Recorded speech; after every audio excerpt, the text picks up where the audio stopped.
Theatre STL presents November 17th in theater history. Canadian actor Brent Carver entered the world on November 17, 1951.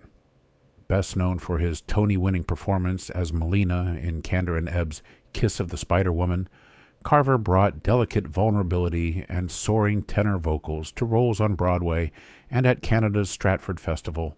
November 17, 1958 marks the birth of Mary Elizabeth Mastrantonio in Lombard, Illinois.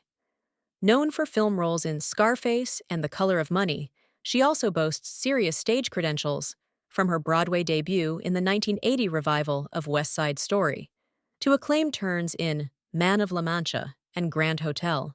On November 17, 1962, Cy Coleman and Carolyn Lee's musical comedy Little Me bowed at the Lunt Fontanne Theatre. Neil Simon's book follows Belle Poitrine's rags-to-riches memoir and allowed star Sid Caesar to play 7 different men, providing a tour de force of quick-change comedy. Stephen Schwartz's folk rock parable Godspell crossed the Atlantic on November 17, 1971, opening at London's Roundhouse. Featuring an ensemble cast and chart-topping anthem Day by Day, the show blended improvisational energy with timeless biblical tales and launched many performers to stardom. The first, a musical about baseball legend Jackie Robinson, opened at the Alvin Theatre on November 17, 1981. Though it lasted only 31 performances, it honored the integration pioneer with a rousing score by Bob Brush and offered audiences a stirring look at a trailblazing athlete. Rodgers and Hammerstein songs got a jazzy makeover when the revue, A Grand Night for Singing, opened November 17, 1993.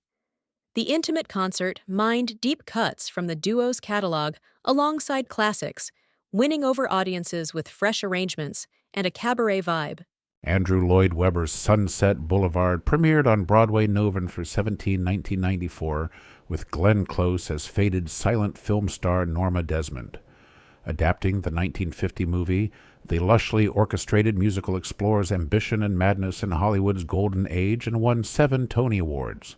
On November 17, 2005, Andrew Lloyd Webber unveiled The Woman in White, a gothic musical thriller based on Wilkie Collins' novel.